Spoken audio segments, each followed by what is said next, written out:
O pessoal que está chegando aqui pelo meu Instagram, já siga o pastor Wellington Muniz aí. Como ele falou, tenho dado as dicas para ele fazer uns vídeos bem legais e você vai ver, mas quem está produzindo é ele, conteúdo e a edição. Então aqui em cima nessa setinha aqui, ó, vai descer, vai aparecer aí. Você já segue o pastor Wellington e já vê todo o material que ele tem. Eu falo mais sobre música e teologia, ele já vai focar mais aí teologia, de fato, história da igreja, excelentes reflexões aí, curiosidades muito boas. Mas vamos lá. Para a gente começar, a gente tem um tempo, a gente tem que fazer tudo isso em 1 hora. E a primeira coisa que a gente tem que fazer, né, pastor Wellington, é falar sobre, fazer a análise da letra dessa canção. Vamos lá, pastorzão. Ó, fazemos campanhas para nós mesmos, eventos para nós mesmos, estocamos o maná para nós. E aí? Eu tenho para mim que se ficasse aí, eu acredito que a galera não bateria tanto, porque como eu fiz um vídeo hoje falando sobre uma música do João Manô, que critica a teologia da prosperidade, essa questão toda fala sobre isso, né? E assim, ninguém não vi as pessoas falando sobre bater na noiva de Cristo. O pessoal, não, isso aí, algumas pessoas concordam, outras discordam, mas assim, muitos condenam a generalização aí, né? Lá na frente eu acho que a gente vai ver a continuidade. Agora o Renan pediu pra gente comentar o título, e aí? Rapaz, talvez isso já chocou já o primeiro estalo do negócio, né? Porque já uma discordância grave. Evangelho, que são boas novas, de fariseus. Então já tem um paradoxo aqui, porque como pode ter boas novas vindo de um grupo que era, a princípio, era um grupo que tinha muito respaldo dentro da comunidade judaica, porque eles eram os grandes cuidadores, os mantenedores da lei.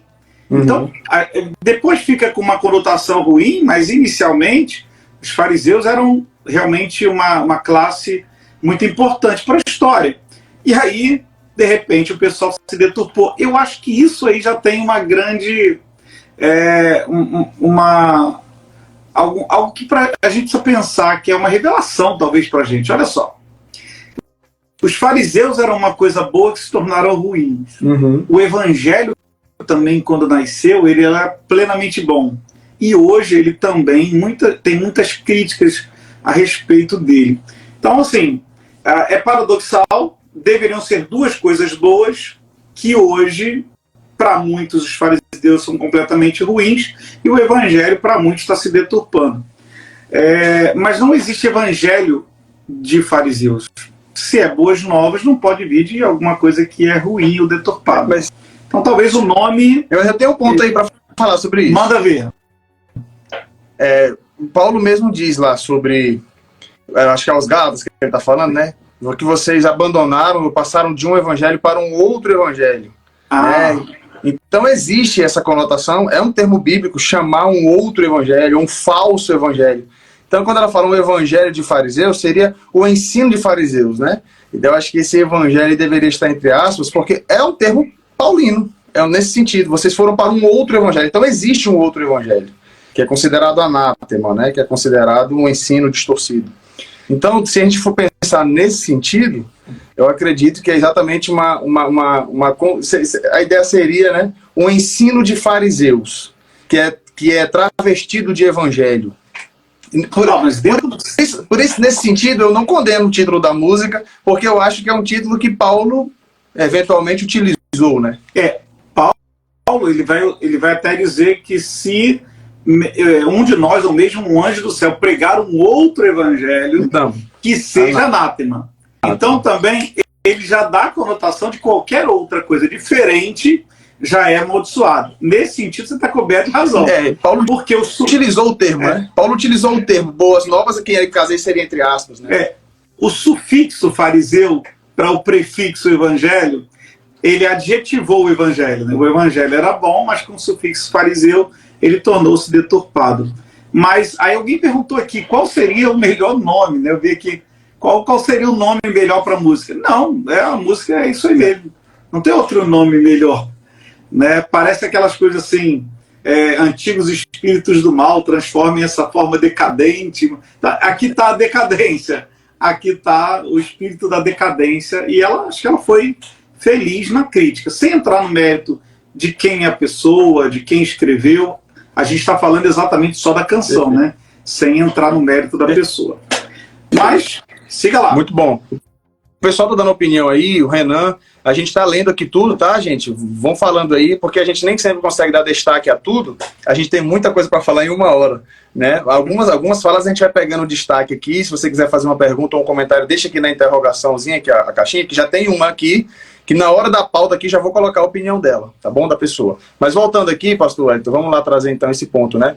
Fazemos campanha para nós mesmos, eventos para nós mesmos, estocamos o maná para nós. Então a gente está vendo aqui algumas referências das campanhas, que existem em muitos ministérios, né? E essas campanhas exatamente para vitória financeira pessoal.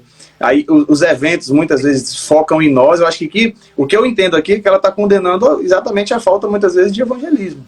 E inclusive eu já recebi muito essa crítica. Existem igrejas que às vezes evangelizam muito pouco, que gastam um absurdo com eventos próprios ali, que focam, e às vezes com aquela desculpa de que é para comunhão, mas às vezes gastam um horror de recursos e realmente esquece a evangelização. E essa questão do estocamos o maná é uma referência clara, né, ao que Israel, aqueles que não tinham fé, acabavam fazendo, queriam guardar da sexta para o sábado, estragavam o maná muitas vezes e tal. Essa ideia de estocar e acaba não distribuindo ou não confiando, tem essa conotação? Tem. Aqui tem pelo menos 2 questões que são bem intrigantes. E a gente tem até na Bíblia, tanto o Antigo Testamento quanto o Novo citado aqui. Porque quando ela fala fazemos campanhas para nós mesmos, isso dá muita ideia desse modelo de igreja clientelista, né? Que você tem que estar sempre fazendo alguma coisa para alimentar aquele grupo. Então você não alimenta o reino, você não está produzindo frutos para o reino, você está tentando manter uma estirpe religiosa. E olha, Paulo ele fala aos Colossenses, no capítulo 2, verso 23, que essas coisas, né, ele fala, tais coisas com efeito têm aparência de sabedoria, como culto de si mesmos, e de falsa humildade, e de rigor ascético. Todavia, não tem valor algum. Assim, existe uma questão de uma necessidade das igrejas fazerem coisas.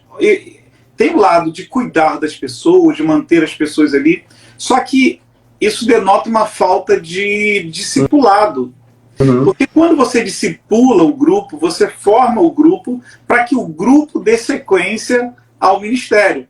Não mantém eles como bebês espirituais. Então, eu acho que essa questão da campanha é muito a necessidade. Eu não estou levando em conta o falso profeta que está enriquecendo. Eu estou tentando trazer para dentro de uma realidade de comunidade que deixa de frutificar para o reino para viver interno para si mesmo. Boa. Aí a campanha de prosperidade, que a gente fala do líder, mas o líder só existe porque tem liderado. Exatamente. Aquele grupo está ali sendo alimentado. Então, sobre fazer campanha para nós mesmos, é um contrassenso com o propósito central da igreja. Porque a igreja ela tem uma tríplice missão, né? São as 3 bases dela. Ela vive para adorar a Deus, ela vive também para essa construção interna, que é a edificação de si mesmo, mas ela também vive para o evangelismo. Perfeito. Então, talvez a campanha esteja sacando 2 pés desse tripé e focando única e exclusivamente no grupo interno. Então há de ter um cuidado nisso. E o segundo ponto que você falou do maná. O maná é clássico, né? Porque Moisés, lá em Êxodo 16, quando ele vai instituir, né, as regras ali do maná, vai trazer aquilo que Deus revelou para ele, ele falou, não guarde, porque pegue cada dia o seu. Mas aí o pessoal guardou, no outro dia estava tudo mofado, tudo estragado, né? E a gente fica tentando guardar uma glória que não faz sentido. Lembrei de uma palavra, tá? Só para tirar a palavra de volta, eu lembrei de um negócio agora interessante. A gente já falou até um tempo atrás, brincamos aí na internet. Aliás, a gente precisa criar um negócio igual aquele da Batalha das Coxinhas, para a gente poder também gerar entre as vacinas nacionais uma brincadeira dessa. Mas eu fiz uma brincadeira em cima de uma questão da bebida, né? Fiquei brincando bastante ali com os stories de uma pergunta que alguém fez. Mas eu lembrei desse texto. Não vos embriagueis com vinho, onde há contenda, mas enchei-vos do Espírito Santo. Já parou para pensar que a igreja ela faz campanha para se encher, mas talvez a aplicação dessa palavra de uma forma mais plena dentro do cotidiano da igreja é enchei-vos, ou seja, eu ajudar a encher o outro. Então eu não me embriago, eu ajudo, eu recebo e multiplico. Então, e tem uma ideia, só aproveitar o parênteses aqui, enchei-vos, e aí ele prossegue, né? Eu costumo dizer que ainda ele dá uma dica, falando entre vós com salmos, hinos e cânticos espirituais, ainda utilizando a música para encher esse espírito. Então, olha que legal, falar com um cara que é músico, que é mestre na área, né, o cara sabe tudo de teologia musical. Mas olha, é verdade. Então, o que talvez a música esteja questionando é que um grupo, não a igreja generalizadamente, mas um grupo que aprendeu a absorver, mas absorver por absorver, não absorver para expandir. Só deixando já adendo, porque nós vamos ver isso na última estrofe, o último verso da canção, que ela não cantou lá no reality, mas está no canal dela, e nós vamos falar aqui dessa terceira parte, que é onde fica claro que a música não está generalizando. Né? Mas aí, só aproveitando aqui, o pastor falou de campanha e tal, eu quero que vocês entrem no Instagram do pastor Wellington Muniz, gente, entre, o pessoal que está chegando agora aí não segue o pastor Wellington, segue ele aqui, ó, nessa setinha, e depois você vai lá nos vídeos dele, e ele está trazendo uns assuntos polêmicos lá também, sobre cobertura espiritual, sobre crente batista nacional, pode ser pentecostal, tem alguns temas interessantíssimos aí que eu tenho aprendido com ele, videozinho de 1 minuto, e que ele traz muito conteúdo extraordinário, então por favor, sigam lá. E aí, sobre essa questão de cobertura espiritual, esse aí é sucesso, depois você veja lá. Mas vamos prosseguindo aqui, na letra da canção, que daqui a pouco nós vamos falar sobre a... Eu vou dar uma passada na letra da canção toda, pra gente não perder muito tempo aqui, e aí depois a gente vai pontuando as questões. Então vamos voltar aqui pra letra, ó. Estocamos uma né? Aí essa parte, ó, oramos por nós e pelos nossos, isso mexeu muito comigo. Nos meus momentos devocionais eu oro muito por mim, pela minha família, e nem sempre, às vezes por conta do tempo, né, lá no final eu deixo para orar por missões, orar por alguém. Isso aqui mexeu especificamente comigo. Eu fiquei envergonhado. Entre tantos pontos, esse oramos por nós e pelos nossos, né? Aí tá, o reino já virou negócio, já não me afeta tanto. Mas afeta outros. O dízimo importa mais do que os corações. Muita gente se doeu quando falou do dízimo. E observe, olha só o que ela está dizendo. Ela não está dizendo que o dízimo não importa. Isso aqui me lembra muito Mateus 23, quando Jesus fala com os fariseus, dizendo, né, fariseus hipócritas, que vocês dão o dízimo do endro, da hortelã, do cominho, mas esquecem a justiça, a misericórdia, né? Aí ele finaliza dizendo, fazer essas coisas sem omitir aquelas. Então ela está dizendo que o dízimo importa mais do que os corações. Não é que o dízimo não importa, é que a gente tem invertido os valores. Esse é um dos pontos. A questão eu não quero nem entrar na discussão sobre dízimo, né? É só para falar que ela não está dizendo que ele não importa, mas está dizendo que existe sim uma inversão de valores em muitas igrejas, né? Aí essa parte aqui, né, enquanto ele está querendo, que em nós nem pensamos ou nos preocupamos. Eu acho que é muito daquilo que os próprios fariseus viviam naquela época. Eles não estavam nem para os publicanos e para os pecadores, e Jesus via os publicanos e os pecadores. E, infelizmente, muitos da igreja não olham para essas pessoas, recriminam muitos que são taxados pela sociedade. Nós, por conta da nossa moral, muitas vezes discriminamos pessoas que Jesus acolheria. Fazemos muitas vezes o que os fariseus faziam. Vamos dar uma focada nessa parte aí. Deixa eu voltar aqui para mim. Vamos lá, volta aí. Vai lá, pastor Wellington. Essa parte aí, eu acho que isso que eu falei aqui, acho que você quer comentar alguma coisa do reino virou negócio, do dízimo, antes de entrar nisso? Eu acho que, assim, essa parte do oramos por nós mesmos e pelos nossos, sabe o que me parece quando eu ouço? Sim. Que eu me recordo aquelas igrejas que elas começam a orar até contra as outras. Sabe aquelas orações que para dar certo para você tem que dar errado para alguém? E Jesus, ele, lá em Mateus, capítulo 5, verso 44, por ali, ele vai dizer que a gente deve orar pelos nossos inimigos, quer dizer, abençoar. Não é necessariamente uma questão de nós não orarmos por nós mesmos. Uhum. Nós temos que orar orar intensamente, incessantemente por nós mesmos.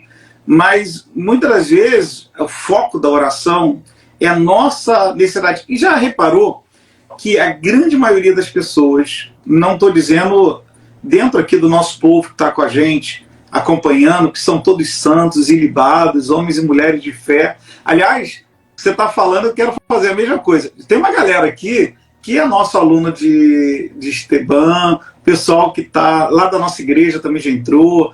Eu vi que a Mônica está aqui, o Ogden está aqui. Olha, a galera toda que está aí, nosso pessoal, nossos amigos.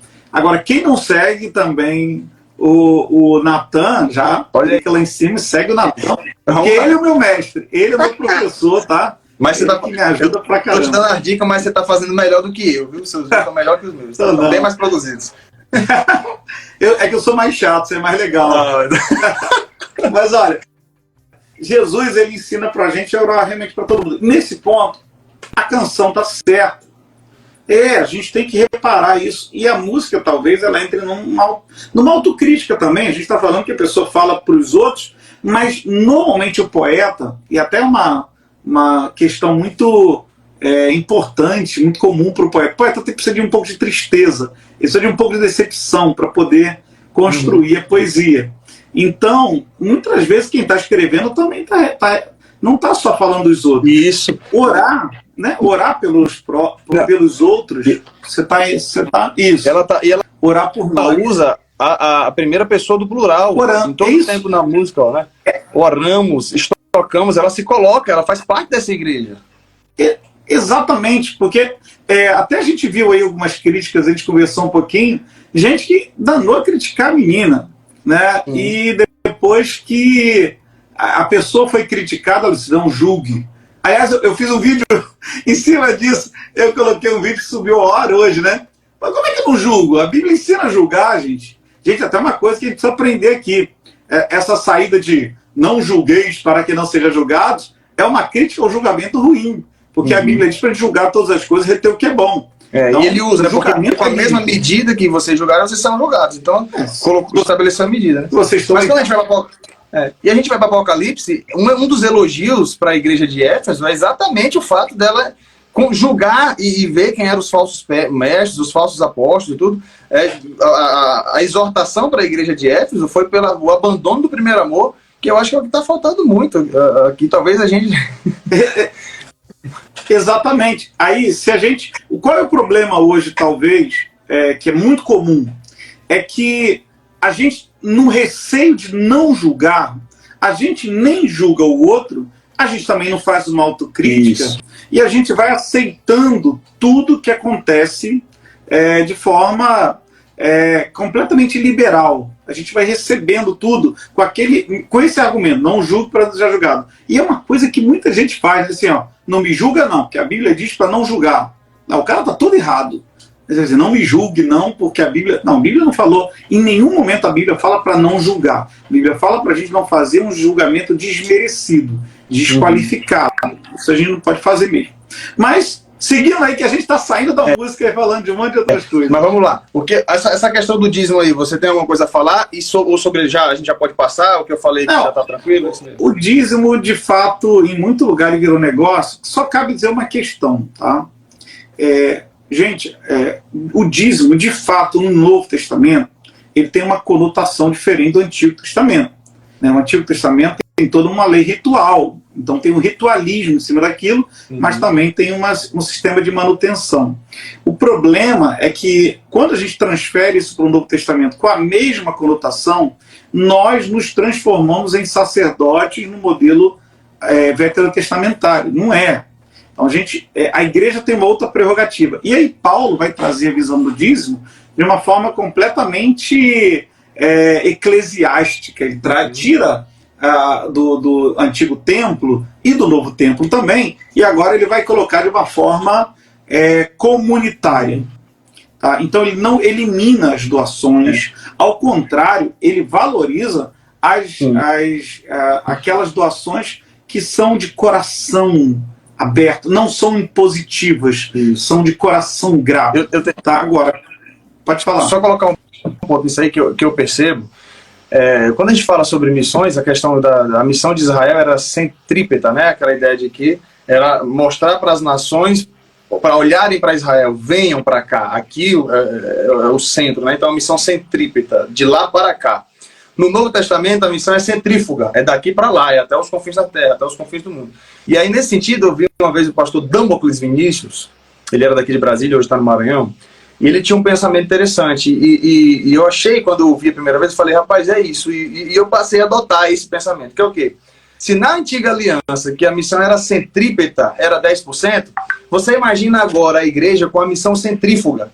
Então, eu penso assim, por que falar de 10% para uma igreja primitiva, principalmente ali que o próprio Paulo dizendo ali aos irmãos de Corinto, né, dando o exemplo das igrejas da Macedônia, que abundaram de generosidade, fizeram até mais do que podiam. Então, assim, falar de 10%, eu penso assim que seria o piso aí, digamos, né? Então, quando a gente fala, não pensar nessa questão de meritória, aquela ideia de que eu tenho que fazer isso para ser abençoado, senão vai vir maldição. Não é nada disso. Mas pensando na missão, 10% seria o mínimo, digamos assim, pensando na missão, no desenvolvimento da missão do Reino de Deus. 10% é piso, né? Para quem entregou a sua vida para Jesus, para quem deu a sua vida para Jesus. Olha que interessante, que a gente está falando de uma oferta comunitária. Obviamente, ela mantém o ministério. Paulo, ele já marcava um dia para recolher aquilo tudo. Por quê? Porque ele usava para si, mas ele levava também para aqueles que precisavam mais. Eu preguei no domingo à noite a mensagem sobre Zaqueu. Todo mundo conhece a história de Zaqueu, né? Zaqueu, até o mundão, até pagode virou, né? Como Zaqueu, quero subir, então é conhecidíssimo. Mas olha que interessante, no contato de Zaqueu com Jesus, a primeira expressão dele foi: vou dar metade do que eu tenho para os pobres. Eu vou dividir metade. Então, inevitavelmente, mesmo que você não tenha uma doutrina totalmente litúrgica, sistemática, o coração é liberal.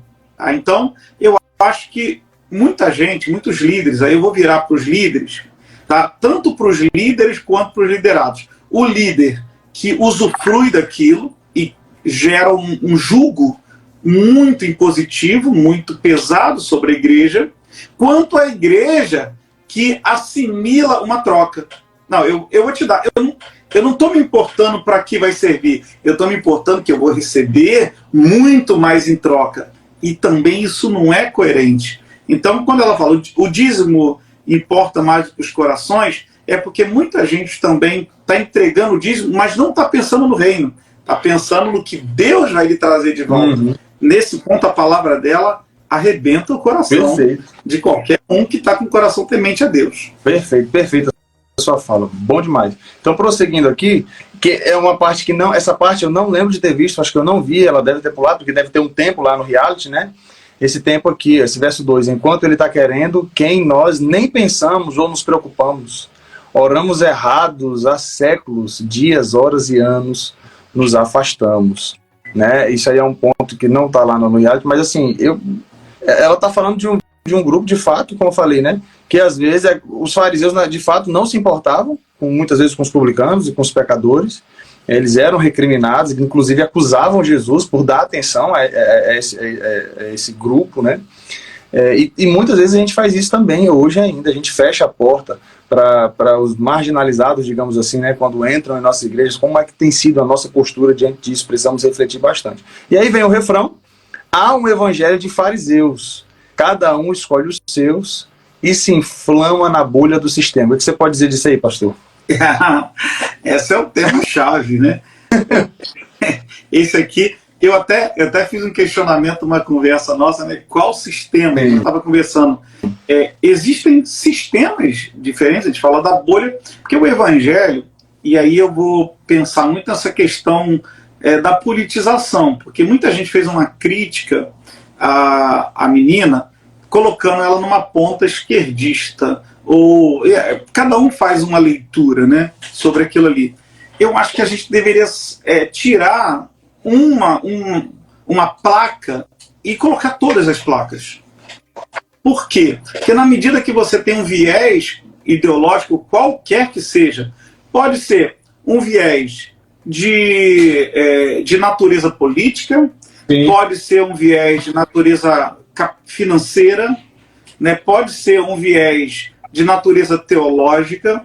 Então, toda vez que você define uma linha desses tipos de ideologias para si, o evangelho encolhe.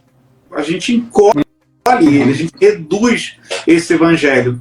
E aí o risco de reduzir o evangelho e manipular ele, para que ele sempre caminhe naquela direção. Então isso é um problema. O sistema é porque quem entra já entra querendo ganhar, quem entra... Olha, uma das coisas incríveis, quando eu entrei no seminário, vou contar aqui um pecado, tá? Um pecado que eu conto às vezes em algumas mensagens, então não é segredo. Eu, em 2003, eu entrei no Seminário Teológico Batista aqui do Duque de Caxias, no Gran Rio. E aí, tem uma galera, 50 e poucos alunos, né? Então a gente começa a conversar de seminaristas e os sonhos. Não, eu vou fazer um excelente trabalho e já eu estou pastoreando em Copacabana. Eita. Já olha só, onde é que tá o coração, na Barra da Tijuca, sabe? Então a gente, sem querer, sem gerar maldade ou malícia no coração, a gente vai encaminhando e a gente perdeu a noção de que eu vou entrar, eu vou seguir uma missão independente para onde ela vá. Não, a gente já começa a pensar, se eu fizer um bom trabalho numa igreja pequena, eu vou ser chamado Batista, né? Batista sai, vai para a sucessão, você vai subindo degraus. Isso é um sistema complicado também, se a gente pensar. Porque Paulo, ele era o contrário. Paulo, eu sou muito apaixonado por Paulo, então se vocês olharem aqui atrás, tem muita coisa de Paulo aqui. Paulo ia para um lugar, evangelizava, formava um líder e ia para outro lugar. Era preso, ia e ele ia circulando. Ou seja, ele nunca estava dentro de uma bolha. Uhum. Ele estava saltando dessa bolha e também exortando os seus filhos na fé de que pulem fora da bolha. E hoje, infelizmente, a gente cria, por exemplo, os ministérios que criam uma igreja, isso é uma crítica também, que já vai subir um vídeo aí, tem uma galera que precisa aprender. E até dentro dos nós batistas, eu estou vendo o Josias aqui, Josias é um discípulo nosso, que ele é quase batista, então eu brinco muito com ele. Mas os batistas, eles começam um trabalho, esse trabalho cresce, gera congregações, e essas congregações se emancipam para que gerem outros também. Uhum. Qual é um movimento diferente, né, da nossa ritualística, é que agora levanta e você vai formando várias congregações e você não dá a autonomia para elas e você meio que forma um grupão onde você é o grande líder. Aí vai aparecendo os apóstolos no nosso meio, vai aparecendo um monte de coisa, porque dá uma sensação de poder. É um tipo de bolha. Entendi. E eu acho que ela foi também boa nisso aqui. Perfeito. Aí entra agora a questão das pautas sociais aí, né? Então, até aí ela estava falando dos erros que envolvem sistema, que envolve financeiro, que envolve egoísmo, egocentrismo no que diz respeito a mesmo de coisa aí que acho que toda igreja tem. Agora vem a questão das pautas sociais. Aí tá aqui. O nome sistema para alguns já complicou, né? Sistema, que sistema, né? Aí vem. Mas aí tá. Enquanto a igreja está aqui preocupada consigo mesma, com esses problemas que envolvem teologia, que envolve o olhar para si só, tá, o que acontece? No Marajó está o João desaparecendo, e provavelmente aqui ela é uma referência ao tráfico infantil que ocorre lá, né, esperando os ceifeiros da grande seara. Aí vem, a Amazônia queima, uma criança morre, os animais se vão, superaquecidos pelo ego dos irmãos, um evangelho de fariseus. Aí aqui entra essa questão da pauta social. A gente tem muita coisa para falar ainda, a gente está gastando muito tempo aqui na questão da... O que você pode falar rapidamente sobre mim, para mim, juntando tudo, porque já tem alguns pontos. Deixa eu colocar aqui alguns pontos, fazer umas perguntas aqui. Vamos lá, aproveitando essa questão. A irmã colocou aqui, ó, a Deneide, eu sou leiga, mas eu vi uma mistura de problemas sociais. Crianças de Marajó, falsos pastores. Aí vem outra, ela também fala uma outra coisa aqui. A minha humilde opinião, vejo um vestígio de lacração. Damares falou sobre as crianças de Marajó, aí acho que é porque na caixinha aqui é muito curto, né? Então, tipo, talvez ninguém falou nada, mas aí veio aí agora e tal. É isso que ela falou aqui. Aí a Mendes, ela diz assim, a música não generaliza, existe sim os poucos que pregam a verdade e se importam com os menos favorecidos. Aí ela também pesou na crítica aqui, ó. Os que estão criticando a autora não sabem interpretar ou são fariseus. Foi forte essa, hein? É isso aí. Mas tem alguns comentários aqui também, que estão aqui acima, deixa eu tentar achar eles aqui rapidinho, aí a gente já entra nessa pauta, que a gente já pode entrar em Lausanne, John Stott, né? Tem um aqui do pastor Eli, aqui, eu acredito que compete à Igreja do Senhor está sendo feito em algumas igrejas. Sobre as leis para punir essas crises contra as crianças do Marajó, compete aos governantes. Foi a Denedê Dias falou isso. E tem uma aqui do pastor Elias, eu acredito que ele tinha feito uma... Aqui, ó. A crítica à omissão social da igreja é nítida. Na opinião de vocês, como as grandes igrejas deveriam lidar com seu dever social ou é apenas questão de governos? Então tá, eu quis colocar aqui tudo de uma vez só, porque a gente pode falar da letra da canção e ao mesmo tempo dessas questões aí. Bom, então vamos lá. Primeiro, isso aqui, quando ela cantou, a turma mirou. O pessoal assim, tira uma história para Cristo. E ela fez críticas sociais. E hoje, infelizmente, tudo que se torna crítica social se torna questão de esquerda. Né? A esquerda. Só que tem que lembrar que quem puxou esse assunto foi a ex-ministra dos Direitos Humanos, que era Damares, que hoje é senadora. E ela é fundamentalmente de direita, uma direita conservadora. Então, isso remete a gente a uma realidade. A igreja, ela sempre teve um papel, e antes de sermos igreja, nós somos descendência de Adão, que foi colocado no jardim para cuidar da terra. Né? A gente hoje fica com tanto medo de essas questões de pauta de direita e de esquerda, que hoje eu queria vir até com a camisa do Flamengo. Como a camisa do Flamengo era vermelha, então já tirei, senão vai virar um problema ia dar também. Problema, né? Esse verde aqui não foi proposital, não, viu? Esse verde aqui pois é, né? Mas assim, eu tava, depois dessa live aqui, eu tava com medo das pessoas disserem que a gente é culpado pelo incêndio da Amazônia. Não, mas olha, em certo ponto, a gente precisa lembrar, a gente vai falar um pouco de Lausanne, né? E realmente foi um movimento de várias denominações, foi internacional, mas uma das pautas de Lausanne tinha a ver com o evangelho além da palavra. Né? E, se eu não me engano, o reverendo Robson Cavalcante, ele dizia, ele tinha uma frase muito célebre, que eu acho que é interessante para a gente pensar, que a missão da igreja é manifestar aqui e agora a maior densidade possível do reino de Deus, que se manifestará ali e além. Então, o que é manifestar o reino de Deus? O reino de Deus é o ápice da perfeição. O reino de Deus significa que existe uma estrutura divina mais próxima possível daquilo que era o Éden, daquilo que era a vida na Terra. Porque a gente fica assim, o reino de Deus é o céu. Nunca foi o reino de Deus o céu. O reino dos céus, ele se estabelece na Terra, porque quando Deus cria o homem e coloca no jardim, você sabe muito melhor do que eu, porque eu acho que você fala muito sobre isso. O que Deus manda o homem fazer? Lavrar e guardar. Lavrar.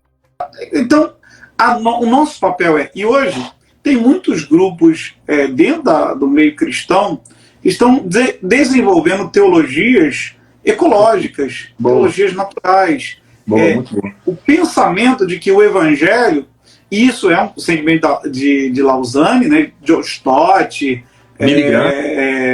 Billy Graham, os caras, eles foram grandes idealizadores, né, trabalharam muito junto para que acontecesse. Eles eram históricos. Então você tem anglicano, batista, trabalhando pela mobilização mundial contra a fome, contra o desperdício, contra a poluição, porque não é porque o evangelho não diz respeito só a pregar a palavra, mas vivê-la. Viver a palavra intensamente, inteiramente. Diga. O pessoal que está aí, só dizer o que a gente ainda vai falar aqui, para você segurar. A gente vai falar ainda, mas...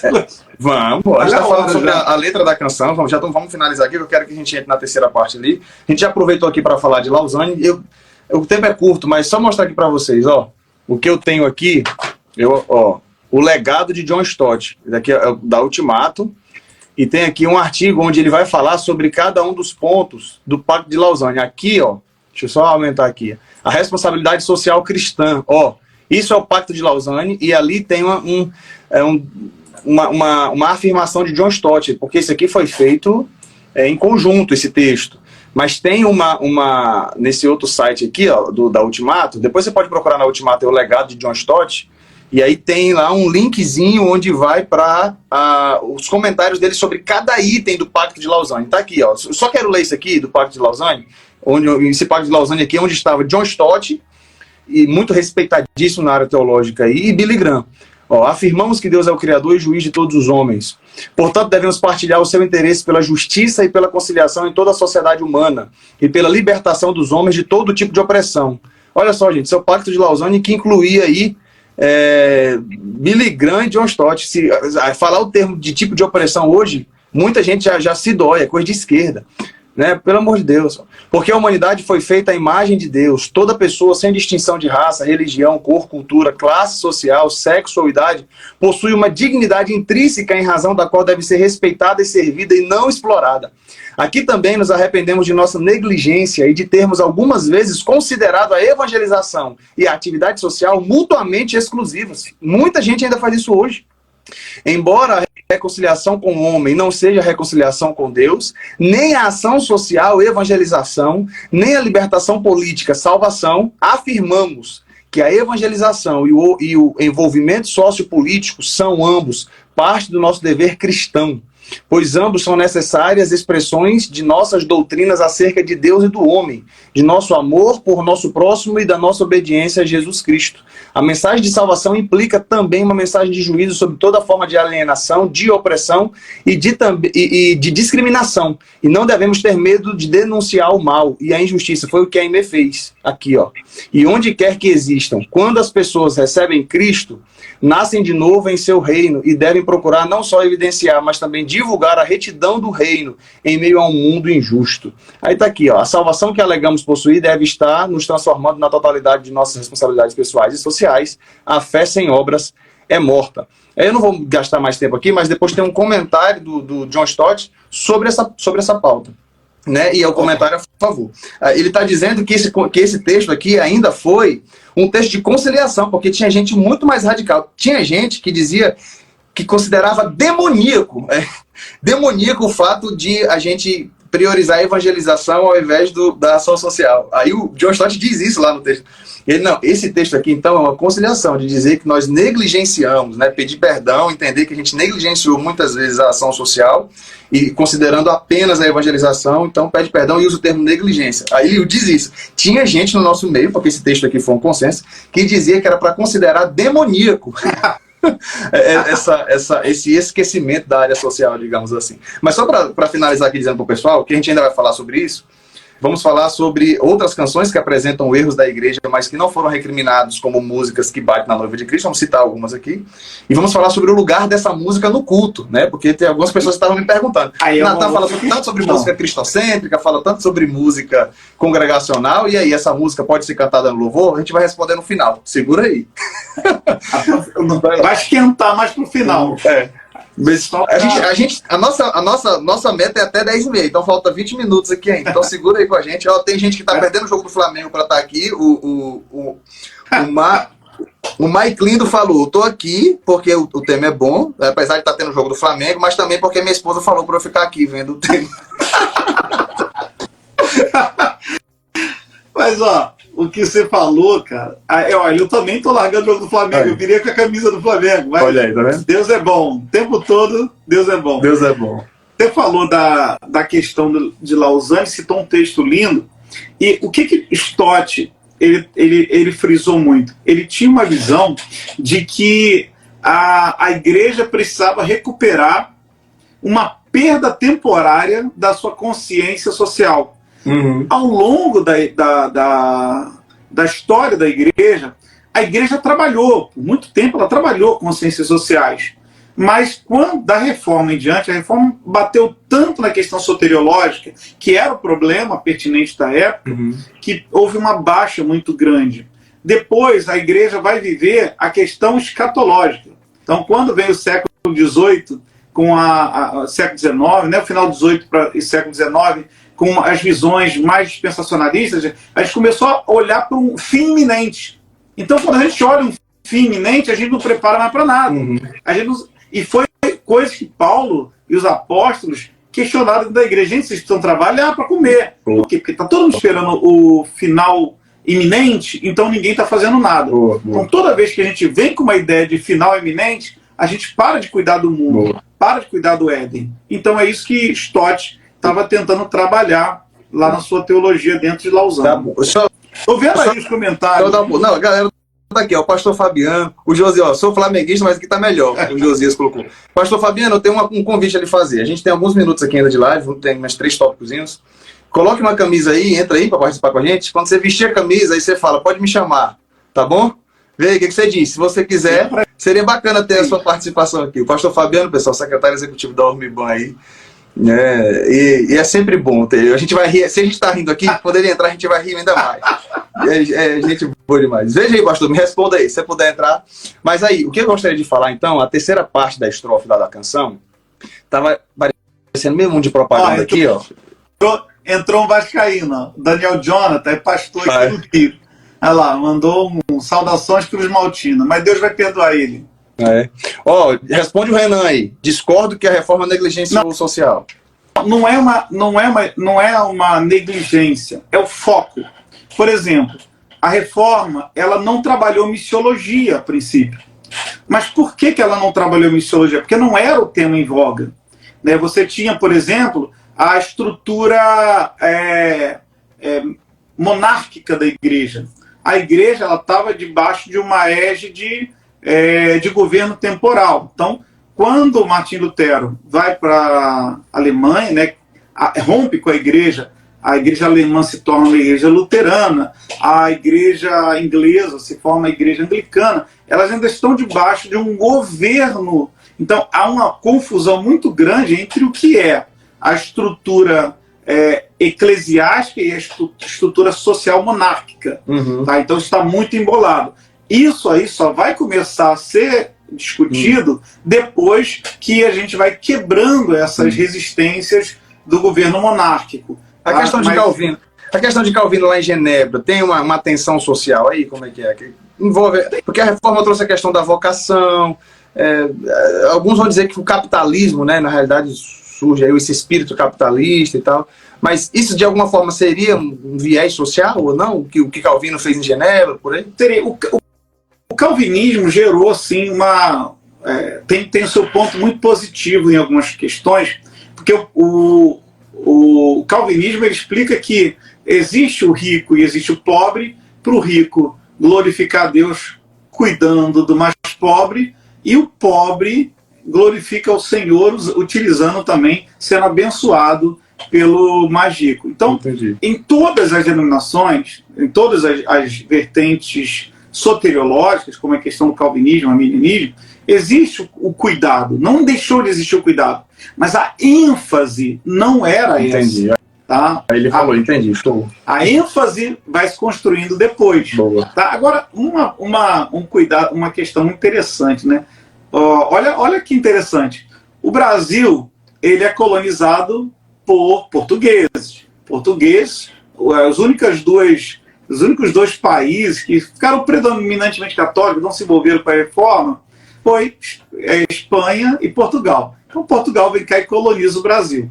Ao passo que os Estados Unidos já é uma multiplicidade de colonização, mas era uma colonização calvinista, né, anglicana, metodista, batista. Então já tem um outro grupo lá. Qual é a estrutura que se desenvolveu socialmente melhor? Capitalismo. Estados Unidos. Então, a reforma trouxe coisas boas, ok? É ótima. Agora, aí o Fabiano. Ele disse que tá com a mãe dele em Rondônia, se começar a falar vai acordar ela, mas terça-feira que vem ele atrapalha alguém. Então, pronto, então tá bom. Então, terça-feira que vem a gente vai ter sua participação aí, show de bola. Bom, então vamos lá. Vamos voltar para a pauta? Vamos, a terceira estrofe que eu quero entrar aqui, ó, que não tá lá no clipe, tá no canal dela, mas não tá no clipe. Verso 3, ó. Para quem tava dizendo que é uma música que generaliza, ó. Estamos apodrecendo o corpo de Cristo, ela ainda coloca aqui, ó, estamos, entendeu? Em nenhum momento ela está apontando o dedo, ela está se colocando aqui no meio. Estamos apodrecendo o corpo de Cristo, o sangue não está circulando, o sangue está coagulando, estamos no ápice da nova era. O que acontece? A falsa noiva se rebela. É aqui, ó. Para mim, isso aqui faz todo sentido. Ela está falando de quem esse tempo todo? Da falsa noiva.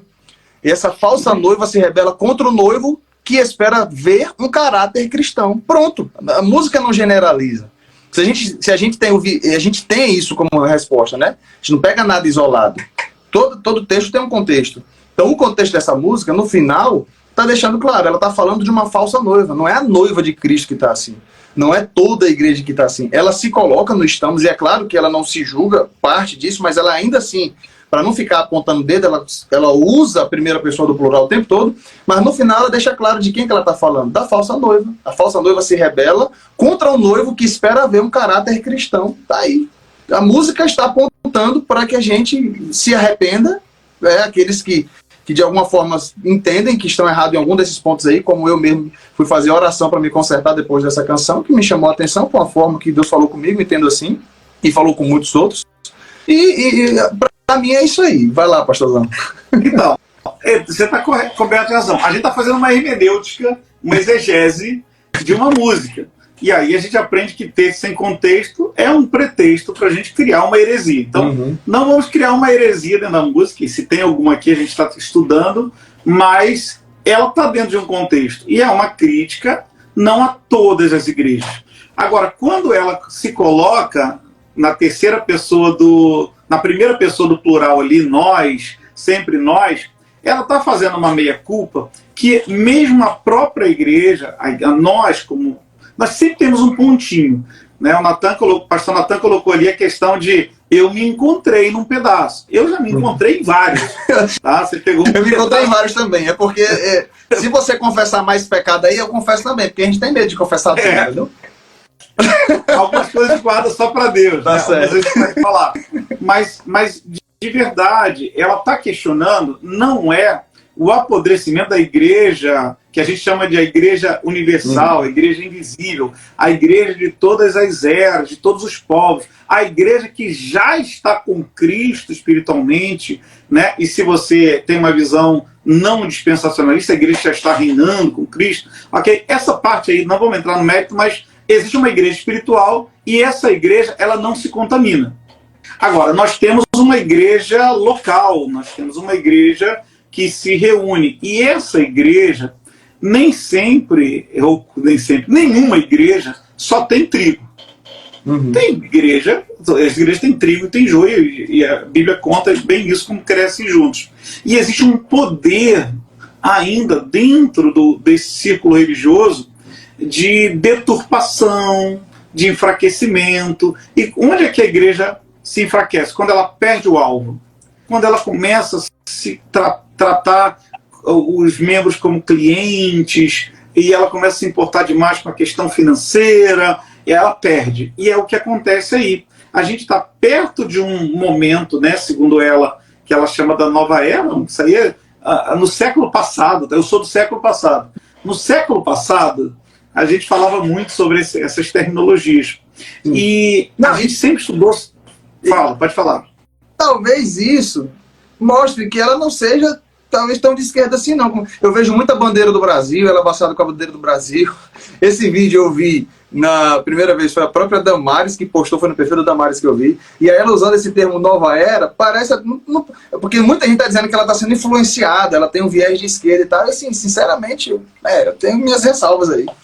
Eu não vi aqui uma questão ideológica. Eu vi uma crítica geral. Ela não falou só de esquerda. Tem que falar. Se a gente pega só a questão de Amazônia, só uma questão assim, parece. E ela é do norte, né, cara? Nós não estamos falando de alguém que está lá em São Paulo, que nunca visitou a Amazônia e só está usando ali pauta de clichê. Ela vive lá, né? Ela tem lugar de fala. Sim. Em muitos aspectos. Agora, é uma crítica generalizada, mas não para a Igreja de Cristo, a Igreja Santa, Pura e Imaculada, que está com as vestes lavadas e remidas no sangue do Cordeiro. Tá? Para um grupo religioso que não necessariamente faz parte dessa igreja. Né? E aí ela fala assim, e a falsa noiva se rebela. Ó, você colocou aí.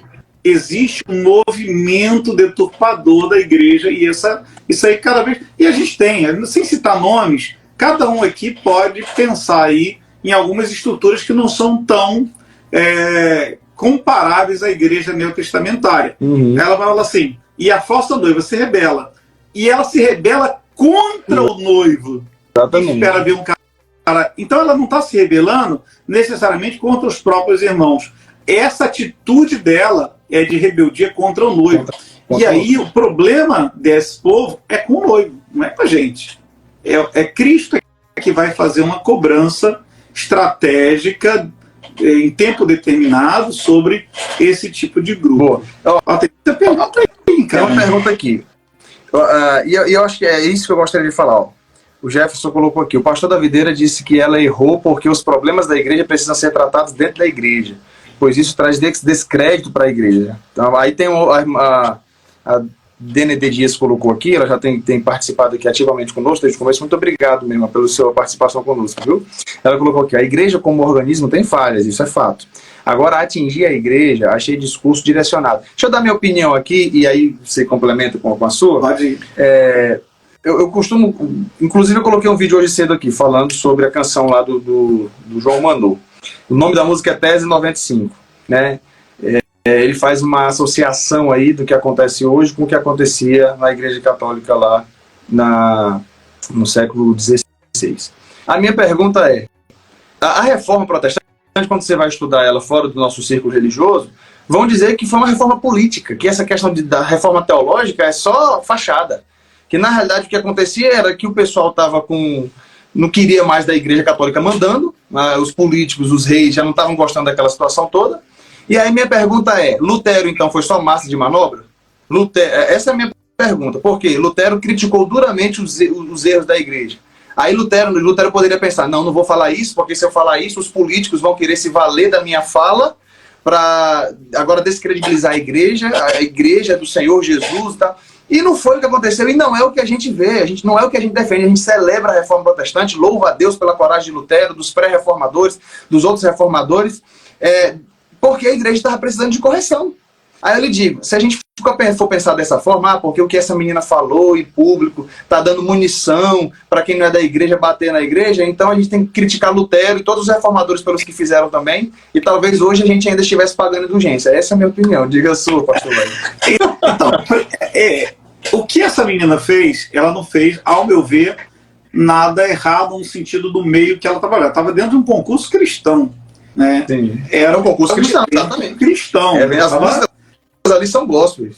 São gospel. Aquilo ali era realmente um projeto específico. Ela não estava cantando na Globo, na SBT, nenhuma TV. E esse programa nem tinha essa repercussão antes dela. A gente nem sabia o que era o Dom Reality. Eu nem sabia o que era. Eu só por causa disso. Dela. Então, ela fez, eu acho até que ela fez uma crítica de um lugar certo. Tá? E o fato dela ter usado uma veia musical, isso aí também é completamente tranquilo, porque você tem críticas feitas através de livros, através de pinturas, você tem vários tipos de críticas que podem ser feitas usando as artes. Calvino aqui valorizava muito esse tipo de coisa, né, sobre a questão da comunicação através das artes. Então, ela estava dentro de um ambiente religioso, era um ambiente de se falar mesmo. O que é um outro ponto é se aquilo deveria ter se falado em culto, e é outra coisa. Pronto, que a gente vai entrar. Questão. Nós vamos entrar agora. Só que antes de entrar na questão do culto, pra gente terminar, o Renan colocou só a Aline Barros que vai na Globo. A Fernanda Brum foi também. Fernanda Brum vai e Fernanda Brum tá assunto. Não, a Ana Paula Valadão. O pessoal, quando era da Som Livre, todo mundo foi pra lá. Aí, pronto. Então vamos lá. Antes de falar aqui, a gente já falta poucos minutos, segurem aí com a gente vai finalizar. Vamos falar do lugar dela no culto, mas antes disso, só queria citar algumas canções. Eu fiz um post hoje falando dessa canção do João Manô, e que eu digo que ela critica a teologia da prosperidade, ela critica a questão da ideia de salvação por obras. E um ponto que eu tenho percebido é que, inclusive eu sou, como eu falei, soteriologicamente eu sou muito mais alinhado ao calvinismo, eu tenho essa... O pastor depois ele fala por ele aí, o pastor Wellington, né? Mas eu tenho muito essa aproximação com a reforma, porque a minha formação lá no Beta Brasileiro, eu só li reformados, meus professores tinham essa teologia reformada, Então, o fato de ser batista nacional é que me dá esse contrabalanço, mas eu tenho muito essa aproximação. E o que eu percebi, o que eu vi entre os reformados, era uma crítica severa a tudo que estava acontecendo no sistema evangélico. Isso eu estou falando de 2010, 2011, 2012. Meus professores até brincavam, né? Não vou citar o nome não vou dizer que é o fulano de tal. Ele dizia o nome do cidadão lá, que ele condenava a heresia dele, o erro dele. Mas depois que nós tivemos essa polarização política, digamos assim, e houve esse apoio maciço dos evangélicos ao Bolsonaro, parece que algumas pessoas ficaram meio que receosas. E o que me deixou preocupado? Que antigamente a defesa do evangelho era o que era muito mais forte. A heresia precisava ser condenada a todo custo. Agora já não é mais a heresia. Agora o que precisa ser condenado é o determinado espectro político da pessoa. Então, independente do que ela está falando, mas ela está falando contra os erros da igreja, não interessa, parece pauta de esquerda e tal. Então, o que eu quero dizer? Existem outras músicas que vieram aí e que sempre bateram na igreja, tem uns que vão na jugular, mas nunca disseram assim, que tá lavando roupa suja na frente de todo mundo. Nunca falaram isso. Por que será? Porque talvez não tinha pauta de esquerda. Eu penso isso. Você tem algumas canções para trazer aí? Colocaram algumas do Resgate lá, falaram até do Logos, do Estênio Márcio. Tem a Proibido Pensar, do João Alexandre. É Proibido Pensar. Não, você tem uma muito antiga do Rebanhão. Não se acende a luz do sol. Eu não lembro dessa, fala aí. Dos palácios eu não conheço, de Brasília. Você que está no DF, você tem que aprender com o Rebanhão. Quem souber a letra aí, lembra dessa música do Rebanhão. Ele fala uma série de críticas a respeito do poder, a busca do poder. Ele fala, para que medir forças com o sol da justiça? Então ele está fazendo uma crítica à política dentro da igreja, e só Rebanhão. O Natan acho que nem era nascido ainda, o Natan é garoto. Eu nasci em 90. Então, você pegou ali, o Rebanhão vem de 70 para cá, né? Final de 80. Aliás, década de 80 para 90. Então já existia muito isso aí. Agora, o que acontece é que a gente está levantando uma pauta de briga e de exposição da igreja, mas Deus, ele nunca escondeu os erros do seu povo. Boa. Nunca. Então você tem toda a trajetória desde de Adão, que foi o primeiro homem, todos os seus problemas. Você tem, olha, dentro da primeira família morreu 25% da humanidade. Caim matou Abel. Eram 4, morreu 25% morreu. E está ali, claro, olha, o maior genocídio da história foi dentro de uma família cristã. Foi uma cristã, forçação de barra, né? Mas você tem ali uma série de erros de reis que estão lá, de profetas falsos que estão lá. Você tem, por exemplo, na história do cristianismo, o arianismo tentando deturpar o cristianismo, e aí vem os concílios, como Nicéia, de Trento, para tentar ajustar as coisas. Isso aí é uma... Não é, Deus nunca passou pano, nunca foi uma passada de pano sobre os nossos erros. Ao contrário, nós entendemos a misericórdia de Deus independente dos nossos erros. Né? A gente vê o cuidado de Deus corrigindo os nossos erros. Então a repreensão é boa, ainda que ela seja assim, aparentemente franca demais. Tá? Mas muita música. Você comentou, não sei se você comentou agora, comentou antes, a do Robortella? Comentei antes. Eu coloquei no comentário lá do vídeo também. Olha essa música como é foda. E outra, eu uso você, ó. Você não vê as pessoas se afundarem. Quem se importa se elas se afogarem? Por que tanta indiferença com o mundo perdido? Não feche os seus olhos fingindo ser um cristão. Como assim? Como é que estão acusando a igreja de Cristo de estar fingindo ser cristã?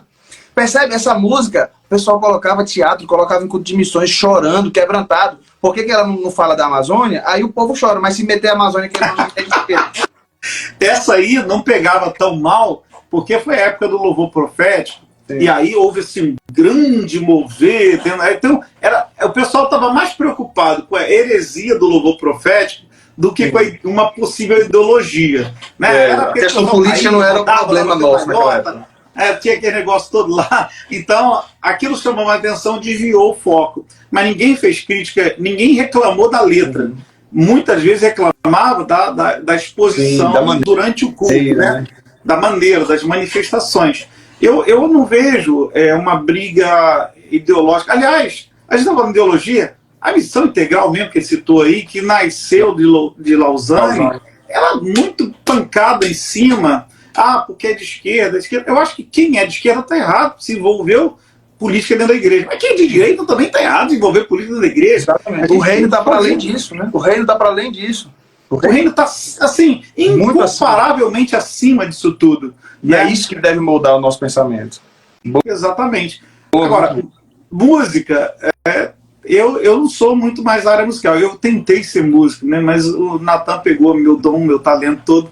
Eu fiquei só com a parte da teologia. Mas você falou para mim aquele dia que foi que te frustrou. Foi quando você foi tocar baixo e o pessoal não sabia o nome do instrumento que você tocava. Dizia que era uma guitarra grande. Né? Eu fiz isso, são as coisas, os traumas que a gente carrega. Eu era da primeira baixaria de Jardim Sumaré, compraram um baixo bonito, fui tocar, eu tocava órgão, tá? Órgão mesmo. É só isso. Aí fui tocar contrabaixo, tô lá me esforçando,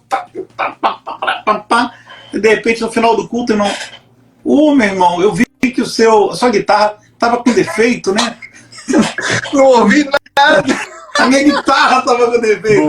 Não quero mais isso pra mim, não. Vamos lá, então. O Renan colocou aqui, vou falar para ela falar dos incêndios na Flórida para equilibrar. Mas é porque ela é da Amazônia, Renan. Tá tudo certo. O Leandro colocou aqui a música que você falou do Rebanhão. Não se acende a luz do sol nos 220 volts dos palácios de Brasília. Não se acende a luz do sol com as chaves de um carro conversível do ano. Não se acende a luz do sol com a ponta de um cigarro, com baseado. Baseado ou coisa assim. Tá? Aí ela... É uma letra muito linda. Ó, tu vai gostar. Se você não é da época do Rebanhão, tu vai adorar, tá? Rebanhão é um negócio realmente maravilhoso. Agora vamos lá, essa atual do João Alexandre. Ó. Procuro alguém para resolver meu problema, pois não consigo me encaixar nesse esquema. São sempre variações do mesmo tema, meras repetições. Rapaz, ele fala do que é mais pesado, mas ele também fala de algumas coisas muito próximas de nós, né? Ó, a extravagância vem de todos os lados e faz chover profetas apaixonados. Morrendo em pé, rompendo a fé dos cansados que ouvem suas canções. Estar de bem com a vida é muito mais que renascer. Ele faz trocadilho com o nome das igrejas, né? Deus já me deu sua palavra e é por ela que ainda guio. Aí, no show da fé, milagre é tão natural que até pregar com a mesma voz é normal. Nesse evangelho de Deus universal, se apossando do céu, estão distantes do trono, caçadores de Deus, ao som de um chofar e mais um ídolo importado, ditas regras para nos escravos. Eu estou misturando as histórias, mas é isso. É proibido pensar. Imagina, ó a crítica, ele vai desde um nível mais forte da teologia da prosperidade até coisa muito perto da gente. Ele pulverizou, ele jogou para todas as pontas, né, em nível hard, nível easy, e foi para todo lugar. Só que não foi para mídia. Exatamente. Ela não saiu, não estourou no YouTube e tal. E aí a gente acha que... Olha que interessante, a gente nem falou a gente está citando o João Alexandre por causa da Aimee. Então olha como é que a Aimee foi importante na história. Nós estamos falando de um clássico, né? Nós estamos falando de um cara, um cara da música popular brasileira, conhecidíssimo, mas a gente está citando ele por causa da Aimee agora. Por causa da Aimee. Então, o cara tá anos-luz. Cara, o cara cantava, eu era criança, ele compunha, lá na época de Vencedores por Cristo, com as Afibó, com aquela turma toda lá, muito tempo atrás, ninguém fala. Agora está dentro da mídia. É pauta disso, é pauta daquilo. Não é. Isso é cíclico. Isso de tempo em tempo vai acontecer. A Gir Mendes aí, o Antônio que colocaram aí, muito bom, sensacional. Procurei depois. João Alexandre, é proibido pensar. Essa música eu ouvi por muito tempo no meu carro, estava lá no pendrive. Toda vez que eu saí, de vez em quando tocava ela. Eu ouvi muitas vezes. Mas vamos lá, o lugar dessa música no culto para a gente terminar, pastor? Não. Vamos lá. Vamos lá. Você quer dar sua opinião primeiro, depois dou a minha? Rapaz, eu não sei agora se a gente vai conseguir criar uma consonância, porque você tem muito mais conhecimento técnico do assunto do que eu. Mas o que eu penso? Não é a questão da música, é qualquer coisa que esteja dentro de um culto que não traga a centralidade do culto, a centralidade bíblica, que é Cristo, já é complicado. Então, agora, você tem cultos que são para uma coisa e tem cultos que são para outra coisa. né? Você tem cultos de doutrina, você tem cultos de adoração, você tem cultos evangelísticos, você tem culto. Eu acho que dentro, por exemplo, eu penso numa música como a dela, num retiro, no momento ali que a igreja se separou para um processo de santificação, eu vejo a necessidade de uma música dessa. Agora, dentro de um culto evangelístico, não cabe, porque o objetivo central é outro. Exatamente. Tá? Então, a minha palavra é bem rasa nesse ponto. É que eu tiro do culto qualquer coisa que não traga a centralidade de Cristo. E se for um culto evangelístico, então tem que ser um propósito evangelístico. E essa mensagem não ela é exortativa. Então, dentro de um culto exortativo, ela fecharia bem com um apelo, hein? Depois de uma mensagem. Mas fala você que você tem bagagem. Não, mas é por aí que eu entro. Essa canção, ao meu ver, ela tem um caráter profético, assim como a do João Manu, né? Que fala lá, eles estão tentando, o coro não, quase chegando no coro, no refrão, quando sobe e prega o que não interessa e diz que ganha mais aquele que oferta mais, e a verdade onde está, e a música em tudo e pouco tempo sobra para se pregar o que de fato importa, estão adoecendo em comoção. Aí ele vem e cita a frase de Lutero, seja considerado tolo e tal, por aí vai. Essa é uma canção de exortação também. Então eu penso que talvez no momento realmente, vamos pregar sobre a responsabilidade social e ambiental da igreja. Na pregação, o pastor cita, né, John Stott, fala sobre Lausanne, claro, baseado nos textos bíblicos, o próprio Jesus falando, né, estive preso e me visitaste, quando você fez algo desses pequeninos, a mim o fizestes.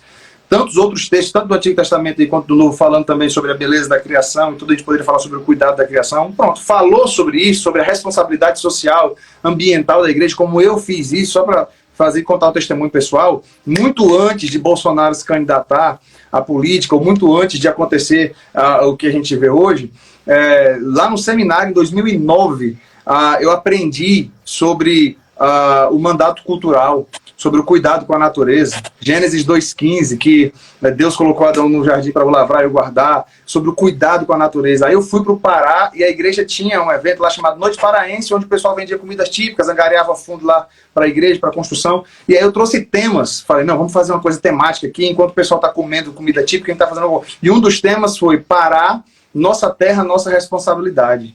E aí eu falei desde a criação, a gente fez um teatro lá muito bonito, minha esposa e eu, desde a criação até a redenção, chegando na glorificação com a natureza, né, nesse aspecto, dessa ligação nos 4 pontos. Fomos reconciliados com Deus, e essa reconciliação com Deus estende-se para o nosso próximo, estende-se para nós mesmos e até a natureza. E ao ponto de eu chegar e dizer para os irmãos, quando você joga lata de refrigerante no chão, quando você polui o meio ambiente, você está pecando. Isso não é um crime só, não é só um problema social, não é só falta de educação, isso é pecado. Para quem foi reconciliado com Deus, reconciliado com seu irmão, com seu próximo, com a natureza, você está degradando o meio ambiente, isso é pecado. Então isso não é pauta do governo. O governo adotou essa pauta, mas isso é da igreja, a responsabilidade social da igreja. Então imagina, eu já preguei sobre isso, sobre o cuidado com a natureza. Eu cheguei a falar com os irmãos, o Renan foi ovelha minha, o Renan que está comentando aqui. Ele sabe disso, eu cheguei a fazer proposta para os irmãos da gente sair coletando garrafa PET lá em Macapá. Isso pouco antes da pandemia, a gente não conseguiu colocar o projeto porque veio a pandemia e tal. Sair coletando garrafa PET, mostrar para a sociedade, ó, nós estamos aqui e a igreja se importa com a sociedade e a gente não quer pecar contra o nosso Deus, a gente realmente quer a ecologia de modo cristão. Então a gente fez isso e tal. Falei com os irmãos sobre a revitalização de uma rua que tinha muito lixo ali e tal. Assim, fizemos alguns projetos sociais e tínhamos muitas ideias legais para desenvolver ali. Aí eu fiz pregações sobre isso. Agora você imagina, termina a pregação, coloca uma música dessa. Então, não é claro, ela não tem como colocar ela no louvor congregacional, porque ela não é cristocêntrica. Né? Assim como existem muitas músicas pessoais que não são cristocêntricas. Por exemplo, Aquieta Minha Alma não é uma música cristocêntrica. Aquieta Minha Alma, antropocêntrica. Faz meu coração ouvir. Isso é música para devocional. Ou para algum momento do culto, de algum momento de um culto de oração. Existe sim um momento, talvez, para um momento individual no culto, mas ela não é congregacional também, assim como muitas outras músicas não são, como alguns salmos não são, porque são salmos pessoais. Natan, a igreja sobreviveu a quem te viu passar pela prova e não te ajudou. Sabor de mel.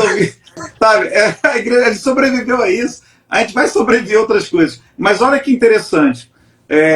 O Tiago, lá no capítulo 1, do verso 27, ele fala que a verdadeira religião é o que o Pai aceita como pura e imaculada, é cuidar dos órfãos e das viúvas e suas dificuldades, e não se deixar corromper pelo mundo. Então, tem um quê de cuidado e de anticorrupção. Ainda que o texto esteja falando de uma autocorrupção, não se deixar corromper, toda corrupção é pecado, porque a corrupção deturpa o projeto natural, o projeto sumário primário.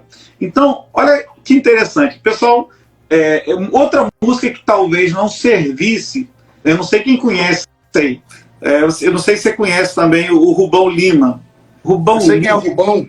O Rubão, inclusive, tocou algumas vezes aqui na PIB, mas só que eu não cheguei a acompanhar as músicas dele, mas eu sei quem é. Não, o Rubão, ele toca reggae. E é muito legal, tá? Também não colocaria no meu domingo à noite na igreja, não, tá? Mas tem uma música dele chamada Rua de Menino, que a letra é assim: esse menino tá olhando para mim, esse menino tá com medo de mim, esse menino tá com fome, tá com frio, tá com sede, tá vadio, tá vivendo assim. Esse menino não conhece shampoo, esse menino não conhece papai, esse menino não conhece calendário, geladeira, aniversário. Tá vivendo assim. Esse menino é o dono da rua. E aí tem toda uma letra ali que o menino precisa de colo. Então, assim, o que isso está fora do contexto bíblico? Não está fora do contexto bíblico, ele está de acordo com Tiago, capítulo 1. Agora, onde eu aplico essa música? Não é numa mensagem evangelística, não é. Mas imagina eu trabalhar isso aqui com voluntariado. Imagina eu juntar o voluntariado para a gente cuidar. E olha essa mensagem sendo ministrada antes da gente sair para a rua, para trazer aconchego para morador de rua, para servir um alimento. Então, ela tem o seu fundo de verdade, porque ela, nesse ponto, ela é bíblica não no sentido das citações, mas no sentido do contexto. Contextualmente, ela está de acordo com a palavra. Então, a gente, às vezes, olha, a gente acaba minimizando o evangelho, no sentido que o evangelho é apenas pregar as boas novas sem suprir a carência. E a igreja primitiva, ela está pregando, as pessoas estão chegando. Está pregando, está chegando. Só que chega um momento que as pessoas estão chegando com necessidades. E aí agora, quem tem, vende, reparte, não acaba com tudo de uma vez, mas vai suprindo a necessidade. Então, não é uma igreja que doa, é uma igreja que reparte, que compartilha, que divide aquilo que tem, né, para que todo mundo tenha. Isso, se a gente aplica isso em todos os contextos, como o cuidado com a natureza, o cuidado com todas as formas de vida que Deus criou, a gente não está indo contra a Bíblia em momento nenhum, mas não pode jogar isso necessariamente dentro de qualquer culto que a gente fizer. Assim, tem um contexto, né? Tem um contexto. É igual a pessoa faz jantar de casais e coloca música congregacional no jantar de casais. Assim, é o que a gente faz porque a gente tem pouco repertório. Mas, tipo assim, as coisas têm que combinar, né? Vamos fazer um culto de jovens. O culto de jovens, o pessoal só canta logos e vencedores por Cristo. Então, existe esse contexto, cada música dentro do seu contexto, dentro da sua localidade. Olha que legal. A gente fala de música, né? Música cristocêntrica. Música... Sim. Quando você canta assim, já viu quando o pessoal canta assim? Você tem valor, o Espírito Santo se move em você. Essa música tem que ter eu sempre critiquei essa música. Que valor, mas ela tem um lugarzinho dela lá. Mas não, tem outras. Porque a gente canta assim, ó. Você tem valor, o Espírito Santo. Olha pra cima. Você está cantando para Jesus? Você tem valor. Essa música é para a pessoa que está do seu lado. E nós cantamos. Boa. Dentro de um culto cristocêntrico, nós cantamos. Por exemplo, nós cantamos Somos corpo, e assim bem ajustado. Com a mão no coração e de olho fechado. Não, o cara fecha. Ele nem olha pro irmão, ele nem fala pro irmão do lado, ele não tá nem aí. Somos corpo, ele é um com Cristo. Cristo é o cabeça e ele é o corpo inteiro. Ele não faz para o corpo, ele é o corpo. Então, a gente está questionando pontos que tem muitas vertentes aí que precisam ser trabalhadas dentro do culto. E onde o maior problema não é uma música de autocrítica que a IME faz. Acho que isso desperta a gente para uma série de questões que vamos conversar. E você tem feito um trabalho, todas as terças-feiras à noite, eu acompanho quando eu posso, que é justamente estar falando sobre as músicas. Sobre as músicas. A gente pode contribuir sempre que você precisar também, quiser, mas talvez seja um caminho para não só trabalhar a música, mas para trabalhar culto de uma forma geral. Não, já me sugeriram isso. Natan, eu acho que você tinha que falar sobre a liturgia. Quando eu fui escrever esse livro, queriam que eu colocasse um capítulo sobre liturgia. Aí eu falei, já foi um ano de pesquisa para fazer esse livro, vou demorar mais um outro ano para fazer de liturgia. Mas tem muita gente boa escrevendo sobre liturgia aí. É isso aí. Mas a gente vai ampliar esse debate. O que é isso aqui? A Fabi falou assim, comecei meu ministério cantando na Terapia do Amor. Olha aí. Olha, Terapia do Amor, que é um programa de rádio. A Terapia do Amor é da Universal. Todo sábado de manhã tinha Terapia do Amor. Ela colocou, o pastor sempre me pedia para cantar música romântica internacional. Não era nem gosto. Isso me escandalizava, viu, Fabi, na época. Eu olhava assim e falava, mas essa música é do mundo. Eu, criança, lá vendo Terapia do Amor no sábado de manhã na Universal. Mas essa música é do mundo, o que essa música do mundo tá fazendo aí na igreja? Gente, olha só uma coisa interessante também, né? A gente vê, por exemplo, aquele montão de cantores americanos, uma galera deles são, ou se dizem pelo menos cristãos. Eles cantam. Você já ouviu as músicas do Simple Red? Cara, aquelas músicas são evangélicas. Tem um monte de música do YouTube que é meio evangélica. Até o Elvis Presley cantava, né? Agora não está cantando mais por esse mundo, não, mas cantava música evangélica. A Fábio falou que era aos 15 anos. Pastor Marcos Sucupira está compartilhando aí também. Olha aí. Tem que ensinar pra galera aí que a música faz parte do Ministério de Ensino. Pastor Marcos Sucupira, compra o meu livro e manda pra essa galera, pastor. Olha ele aqui, ó. Eu botei bem aqui, ó, porque ficava aparecendo propaganda, agora apagou, mas tava umas propaganda aqui no site de carnaval. Aí eu falei, daqui a pouco vamos fazer o corte bem aqui, dizendo que nós estamos falando de carnaval e endossando o carnaval. Aí eu botei o livro bem aqui, que era em cima da propaganda aqui, o site fica cheio de propaganda. Tá aqui, pastor, cantar e ensinar aí, ó. Doutrina cantada, doutrina aprendida. Pastor Elton, vamos terminar aqui. O povo ficou. Eu prometi até 10h30, já são 10h50 e tá aí, os 20 da live, ó, o tempo todo. O pastor Osni comentou: o Natan não é bom de liturgia. Pastor Osni, rapaz, o pastor Osni estava aqui no começo, ficou caladinho e ficou até o final. Olha o Sucupira falando. Sucupira. Já comprei 6 e já estudando na igreja. Rapaz, o Rio de Janeiro pega rápido essa história. Rio de Janeiro é Rio de Janeiro, irmãos. É maravilhoso. É isso aí. Valeu, pastor Marcos Sucupira. Pastor Marcos Sucupira tem dinheiro e muito. Gente, vamos terminar a live. Pastor Elton, muito obrigado. Muito boa a sua participação. Essa live, eu acho que o comecinho meio que deu uma travada. Eu vou ver se eu vou editar ela para já ficar bem redondinha. A gente publica depois ela na íntegra aí. Mas vou ver. Mas nós vamos publicar isso aí, pessoal. Eu gostei do papo. Dependendo da situação, a gente ia postar ou não. Mas eu acho que não ficou nada polêmico. Acho que ficou bem legal. Bem interessante aí. Então é isso. Pastor Ed, tem palavras aí para finalizar? Eu quero agradecer a oportunidade de participar e dizer, olha, gente, valorize esses canais. A gente está ouvindo tanta coisa por aí e aqui você vai ter sempre uma visão mais próxima possível da Bíblia dentro de uma perspectiva batista nacional. O pastor Natan é um cara comprometidíssimo com aquilo que ele faz, com aquilo que ele vive, é o que ele vive, tá? Em todo lugar que você tiver, você vai encontrar o Natan assim, comprometido, divertido, brincalhão, mas com uma profundidade bíblica exemplar. Então, acompanha aí, ó, segue aí. O pessoal que me conhece, segue ele aí, ele está anos-luz na minha frente, mas o pessoal também que está acompanhando ele, se quiser pegar aqui um pouquinho da teologia e da história com a gente, acompanhe também. Por favor, pessoal, agora, antes de sair da live, clique aqui nessa setinha onde o meu dedo está aqui em cima, ó, desce aí, e é só apertar o botãozinho de seguir, daqui a pouco você entra lá nos vídeos e vê. Pastor Alencar, vou deixar salvo, eu perdi as heresias. Deixa salvo aí, você vai ver depois. Ó, pessoal, clica aqui, aí segue, por favor, sigam aí o Pastor Wellington, vocês não vão se arrepender, os vídeos estão muito bons, como ele tá falando, né? Eu fico feliz em ver os vídeos, os avanços lá, e as edições que ele tem feito, porque a gente sempre troca uma ideia. Tem uns vídeos engraçados que eu posto, que eu mando pra ele antes, e aí, pastor, dê uma olhada, ele me dá umas ideias, ele dá uma melhorada lá no vídeo, às vezes é muito polêmico. Minha esposa fica aqui com vergonha dos vídeos de meme que eu faço. Quem não viu ainda, pra você ver aí o vestido de Paulo, usando cortina, o treta da coxinha, eu faço essas coisas. A minha esposa não endossa, mas quando eu troco uma figurinha com o pastor Wellington, aí ele me dá força para fazer essas coisas.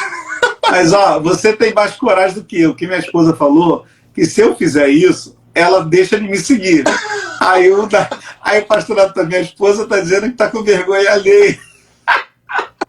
Minha esposa diz isso, tá? Tô com vergonha alheia. Ela falou assim, não vou nem mais entrar lá. Eu falei, eu vou te marcar, te colocar como colaborador, eu vou pegar o teu celular e aceitar sem que você veja. Mas sabe o que é legal? Não precisa ser ranzinza para ensinar a palavra de Deus. A gente tenta fazer isso com um pouco mais de graça. Eu até estou colocando nos meus canais, né? Que eu estou revitalizando lá o YouTube também, e eu estou colocando lá teologia e história com graça. Por quê? Porque a graça está ali, mas tem vários tipos de graça. Então vamos falar um pouquinho de suavidade, vamos brincar. E parabéns a você, e obrigado a todo mundo que participou aí. Tá? Se precisar de nós, estamos à disposição. A Gir Mendes colocou, tô aqui na final, é isso aí, muito bom, valeu. E a Fabi colocou, você falou que a gente disse aqui agora há pouco, que a gente, por causa da EME, estávamos falando do João Alexandre, né? E por causa da EME, a Fabi conheceu a gente, ó, daqui, ó, eu vim até vocês através do vídeo da EME. Valeu, Fabi, já tá seguindo a gente aí. Deus abençoe, pessoal, muito obrigado pela participação de vocês, um abração, ó, a pastora Josiane também lá de... Vocês são bem, um abraço. Pessoal que tá entrando agora aí, vamos deixar essa... Olha, rapaz, esse negocinho, né? Você faz o coração de novo aí. Olha o que o Instagram faz. Faz aí, ó. Mexe aí. Ó, eu faço um joinha aqui e fica aparecendo um joinha aqui. De vez em quando aparece. Quando ele pega direitinho, ele vai. Olha. Moço, tá no carnaval. Misericórdia. Tá cheio de coisa o seu aí. Aqui tem um monte de coisa que a gente pode fazer, que a gente tem que aprender a fazer todos. Eu só faço o que eu aprendi. Nem sabia. É grandão que ele vai. Ele pega lá. Olha aí o joinha. Gente, valeu, abração. Muito obrigado, pastor Wellington. Pessoal de casa, abração. Até a próxima, hein? Deus abençoe. Paz. Tchau.